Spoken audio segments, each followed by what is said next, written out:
Don't leave me hanging. It's go time.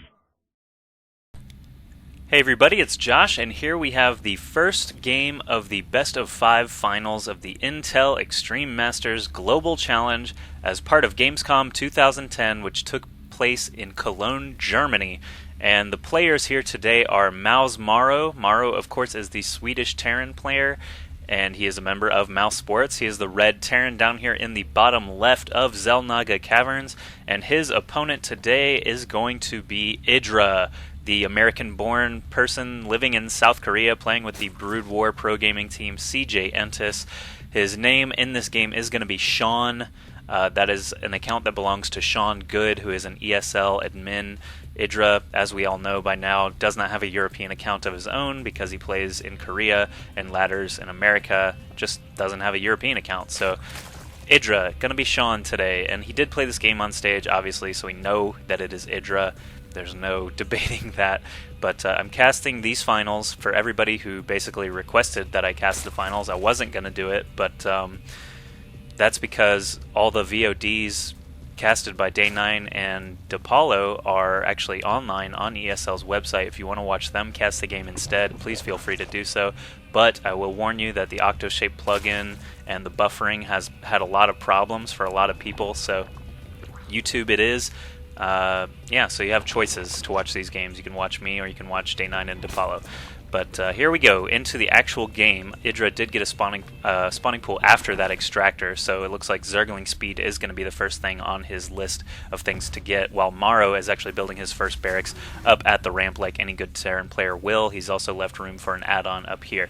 And sometimes we'll see MorroW actually build his barracks very close to his command center and then float it over because he's got his timings down so well that he can actually block his ramp in time. But this tech lab is going to come up right away just because MorroW did have that gas going before the barracks really was even starting to build, and now the supply depot going down, going to try and complete that wall off, also getting his orbital command. Very good Terran mechanics there. As soon as that barracks finished, orbital command starts I guess morphing.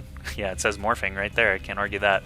But IdrA now sending his first drone out here, either going to be scouting or trying to drop a natural expansion sometime soon. He does not have quite enough minerals for that just yet, as he did just start Zergling speed, hatching a queen, training a queen, and getting some Zerglings going.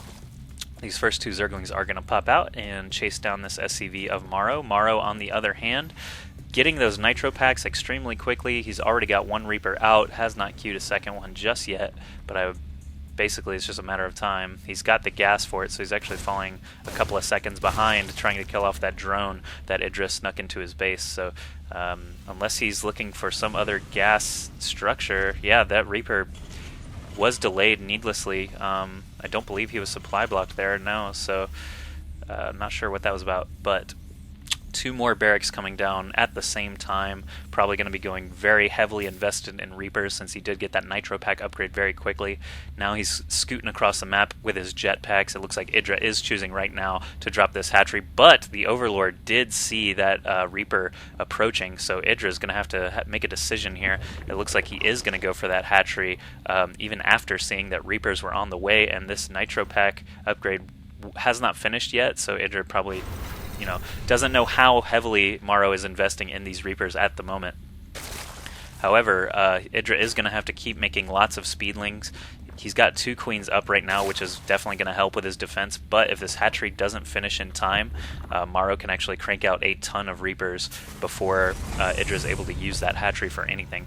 So, looks like MorroW's Reaper count is up to 3 now. They are not all together just yet. He is controlling both watchtowers in the middle just in case IdrA tries anything clever with these speedlings. A Roach Warren is coming down now for IdrA. It's about halfway done, and he's getting his lair upgraded. So trying to basically race to higher tech than Reapers. So MorroW gets 1 Marine here to try and kill off this Overlord. IdrA actually does expect this coming and gets that Overlord out of range. No way he's going to be dying anytime soon. 2 more barracks coming up. MorroW, note that he is still on only 1 base, trying to go on 5 barracks. He can do this because Reapers actually have a very low cost. However, they take a long time to build. So adding on barracks, you can actually support Reapers because of their low cost and long build time off of 5 barracks. And MorroW himself said that he likes this strategy because Even if the Reapers don't succeed, you can expand very quickly and already have all your buildings in place to switch to heavy Marine Marauder.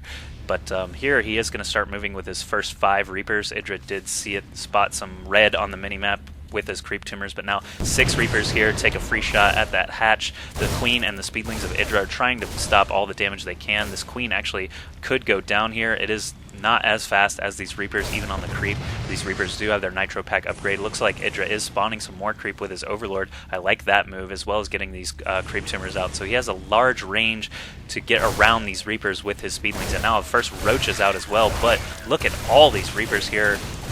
9 Reapers total for MorroW. None of them have gone down just yet to those Speedlings. All the Speedlings get wiped out, and only 1 Reaper is down for MorroW. These Roaches, this Roach is not going to be fast enough to escape Reapers either, because they are so fast and have that longer range. So Queen and another Roach go down there. MorroW has free reign right now with 8 Reapers. He's shooting the eggs for some reason. There, finally tosses 1 more volley of those D8 charges, but now 2 Roaches are out, going to start chasing those Reapers off. He's down to only 5 from his original lot, but keeps getting reinforced all the time. Back up to 8 very quickly, kills off that Roach. These Lings are not really going to stand a chance, especially with this cliff right here that MorroW can easily kite around on. He keeps lobbing D8 charges every once in a while back at that hatchery, trying to kill it off. These Lings, again, like I said, going to be cleaned up very quickly by this number of Reapers. Even the Roaches, wow, 4 more Reapers show up at one time, so MorroW looking very comfortable here with 11 Reapers. They are, dropping slowly as these Roaches get in range. However, IdrA's not able to really get a lot of mining out of this natural, and 1 more lob from that D8 charge will kill it off. It's only got 66 health left. MorroW could send just 1 Reaper over here to finish it off. There he goes. Hatchery down for IdrA, so this already is not looking very good. His larva count is going to be significantly lower than it was already in this game, and MorroW is just reinforcing with 4 Reapers at a time. If you look at the minimap, it looks like he's just rallying them to the Xel'Naga Tower and taking breaks between microing these guys to reinforce, but he's down to only 4 from his original attack, so IdrA looks decent there. Dropped another hatchery because he knows he cannot fall behind in that production. However, MorroW gaining a lot of time by successfully taking out that hatch. And don't forget, IdrA's main has cliffs here too, and he has not been spreading creep with this Overlord. He could have had this whole area covered with creep by now, but was too focused, trying to save his hatchery. So 1 Reaper does sneak in for MorroW, a full health Reaper, just to get a look. Sees that the lair is done, does not see a Spire anywhere, so MorroW could be feeling pretty glad about that, as obviously these Reapers cannot hit air, but more Roaches coming out all the time for IdrA, trying to chase these Reapers off. They are getting free volleys onto this new hatch of IdrA. They might be able to take it out. IdrA might be able to cancel. Oh, it got down to 3 health there, and IdrA knows that he would lose it if only 2 more grenades hit it, so he does cancel and has to rebuild a second time. He just lost a ton of time there in that exchange. MorroW keeping IdrA pinned into his base. There are a good number of Roaches here, 8 Roaches now. Looks like Roach Speed has finished researching, so they are a little bit quicker on and off the creep. That hatchery still going up for IdrA, not really able to produce much else. If you check out his resources, they're actually getting a little bit high. He is not supply capped. He could be getting more Lings all the time, but with that count of Reapers, it makes it very hard. But he did morph an Overseer over here and contaminated one of these 5 barracks, but MorroW during that entire exchange has been able to expand very easily, no pressure at all coming from IdrA, able to get that orbital command going very easily. And like I said earlier, MorroW likes this build a lot because it's such an easy transition. Once Reapers stop being super effective, he can just easily switch. He's actually up on 6 barracks now. Does he have those upgrades rolling? Yes, he does. Stim Pack, Combat Shield, looks like concussive shells have not started to be researched yet, although that would significantly help against these Roaches.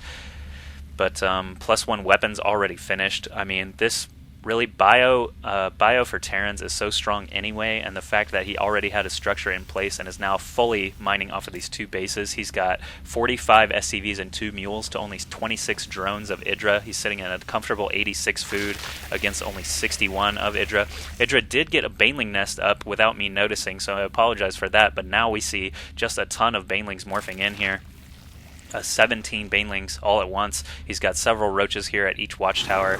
And what is moving here? We've got lots and lots of Marauders and Marines. Stim Pack ready. Combat Shields ready. No concussive shells yet, but he really could get it. He's got plenty of money at the moment. I'm not sure why he chose to skip concussive shells. I would not recommend that for any of you guys. But here we go. IdrA still has his creep. Spreads pretty well. He tries to get us around with these Speedlings to pin them in place, but they just move right through that with a stim or 2. MorroW doing a good job getting those Marauders in the front to soak the Baneling Blast. Now he's just stopped moving these Marines to pick off these Banelings before they can reach. Baneling speed has not been upgraded, so or it's upgrading now, but it's not finished. These Roaches thin out the numbers of the Marines, so IdrA does actually have a sizable force here against MorroW, but MorroW's been creating Marauders this entire time. He stims them to get them up to these front lines and soak those Baneling shots once again. Baneling speed does finish there, but they're picked off so easily by these bio units, and they cannot get around the Speedlings very well. One Marauder takes 3 Baneling hits. IdrA moving up the ramp now with 2 Roaches, but if these go down, he's not able to reinforce fast enough. He can actually raise these supply depots and still be fine. So that counterattack from IdrA not really panning out as well as he would hope, but he does have a pretty large number of Speedlings here. Would have liked to see some of them morph into Banelings. MorroW actually trying to wall off with depots and bunkers here. Not going to be fast enough. These Lings do get in, but MorroW does have plenty of units here with stim, and so IdrA GG's. He knows that he is so far behind because MorroW already has his structures in place. If you check out what he's been doing in the meantime, he did get a factory up, and that starport nearly finished, so he knew it was only a matter of time before the Medevac and Giant Bio Army were able to roll him over off his only 2 bases, his heavily delayed 2 bases, and he does not have a Spire or anything. No lair tech units are available yet, so he is so far behind he does not even want to try to wait it out. So good game tomorrow. Now let's see what happens in game 2.